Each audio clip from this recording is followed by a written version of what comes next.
Presencia Universitaria por la tarde. Bueno, continuamos con más aquí en Presencia Universitaria y en esta tarde le damos la bienvenida, le agradecemos mucho que nos acompañe y nos otorgue su tiempo la licenciada Sandra Montes Macías, directora de Prevención de Cemujeres en Yucatán, y justamente nos va a platicar sobre el tema de la violencia digital, un tema al cual hemos venido dando seguimiento y que también ya se ha ido legislando en algunos puntos, pero todavía falta, por supuesto, mucho que avanzar. Le damos la bienvenida a la licenciada en esta tarde. ¿Cómo está? Muy bien, muchas gracias. Muchas gracias por la invitación. Que nos cuente primero cómo está el contexto de la violencia digital, las estadísticas, cómo vamos en el tema de la violencia hacia la mujer, hoy ya evidentemente en redes sociales también presente.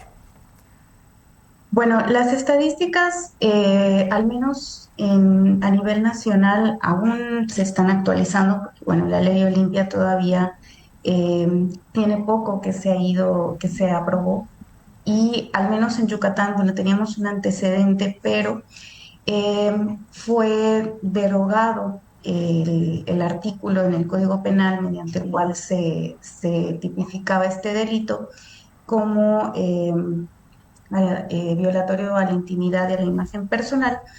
Entonces, bueno, ha habido como una reclasificación de delitos que no nos han permitido tener como, digamos, estadísticas muy concretas o muy claras. Entonces, creo que más bien la información con la que podemos contar actualmente que sea fidedigna es más cualitativa. Ahora, muy particularmente el tema de la violencia digital, ¿cómo vamos en su regulación? Bueno, yo les puedo hablar del contexto en Yucatán, que tuvimos antecedentes en el Código Penal, como les mencionaba. Desde 2018 se clasifica como un delito dentro de nuestro código, es como un delito a la imagen personal y a la intimidad. Y esto surge a partir de varios casos que se fueron presentando y que pues tuvimos, digamos, activismos muy potentes en ese sentido, y entonces se logra incorporar en el Código Penal. Posteriormente, en 2020, a nivel nacional, empieza el movimiento de la compañera Olimpia, en donde empieza a hacerse más visible, pero también empiezan a revisarse muchas cosas a partir de la Comisión Nacional de Derechos Humanos, como lo que sucedió en el caso de Yucatán, en donde digamos que revisan cómo estaba la regulación en nuestro estado, en donde también, además de incorporarlo en el Código Penal, también está incorporado en la Ley de Acceso de las Mujeres a una Vida Libre de Violencia del estado de Yucatán. Y ahí, como un ámbito, ¿no? La violencia digital.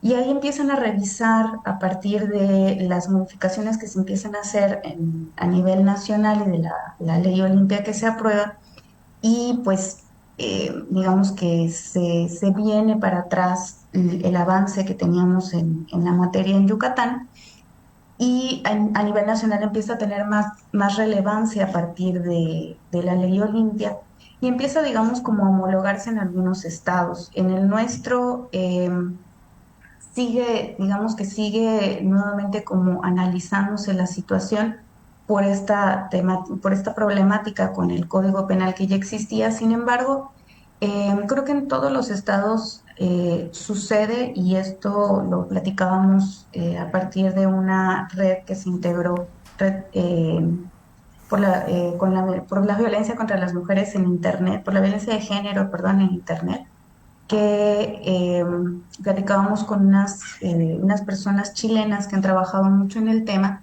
que en realidad pues siempre hay formas, hay maneras de clasificar el delito y de darle como un seguimiento, pero también hacen falta muchas cosas en cuanto a acuerdos, sobre todo internacionales, con otros países, en donde cuando, por ejemplo, se trata de redes sociales, nos tenemos que ceñir, digamos, al marco jurídico del lugar en el que esas redes sociales tienen como su domicilio fiscal, por así decirlo, donde están establecidas, ¿no? Entonces, esas leyes de otros países pues también afectan el seguimiento de los casos que se le da desde México, ¿no? Entonces hay muchas cosas en materia como de relaciones exteriores que se tienen que analizar, no solamente como en cada entidad federativa, sino también a nivel nacional para que podamos darle seguimiento, sobre todo cuando es a través de una red social como pues todas las que conocemos, pero también, por ejemplo, las aplicaciones de mensajería, ¿no? En el teléfono, em, que tienen servidores en otros sitios del mundo, pues es muy complicado a veces darle seguimiento a esos casos porque pues ya entran en materia de otras legislaciones, ¿no? Sobre las cuales como Estado mexicano no tenemos control.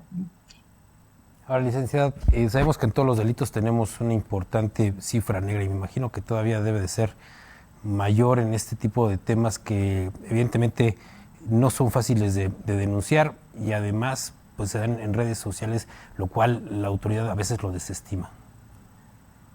Sí, de hecho, bueno, aquí en la Secretaría de las Mujeres lanzamos una campaña para poder, digamos, como para que la gente pudiera saber qué hacer al momento de recibir ya sea una amenaza o, bueno, básicamente vivir esta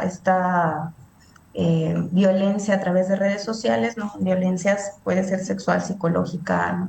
De cualquier tipo, pero en el ámbito digital para que supieran cómo poder contar con las pruebas que a veces es parte de lo que las autoridades necesitan para poder darle seguimiento, ¿no? Y pensamos a veces que pues con una captura de pantalla o con, digamos, como con ciertos materiales podemos documentar la situación, pero pues necesitamos a veces tener un poquito más de pericia al momento de decir, esto me pasó y aquí es donde ustedes pueden ver qué fue lo que esta persona me dijo, ¿no? O cómo sucedió. Entonces, para que se pueda rastrear, pues sacamos ahí algunas publicaciones justamente en redes sociales donde te decían, bueno, copia la URL, este es el número al que tienes que reportarla, ¿no? Existe una policía cibernética que le puede dar seguimiento, este es el número de emergencias. Entonces, digamos que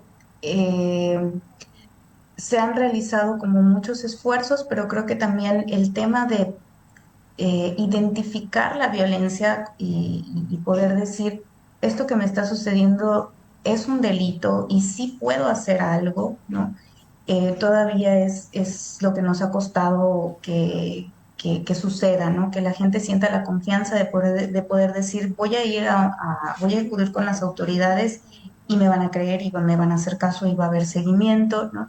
Y pues sí, efectivamente, no solamente está la cifra negra, sino que además, pues, esta situación de la reclasificación de delitos, de la manera también en la que eh, los sistemas de justicia pueden identificar, aquí existió este delito en el ámbito digital o no se reconfigura porque a lo mejor esta persona también la conocía de fuera de la red social, ¿no? Entonces hay todo un análisis que es bastante complejo también, la verdad, de realizar al momento de estar como, pues, ya sea administrando justicia o investigando un caso, pero pues sí, aún la cifra negra en todos los tipos de violencia, yo podría decir que sigue siendo a veces alta, eh, pero particularmente como sucede en los ámbitos digitales, la psicológica y la sexual,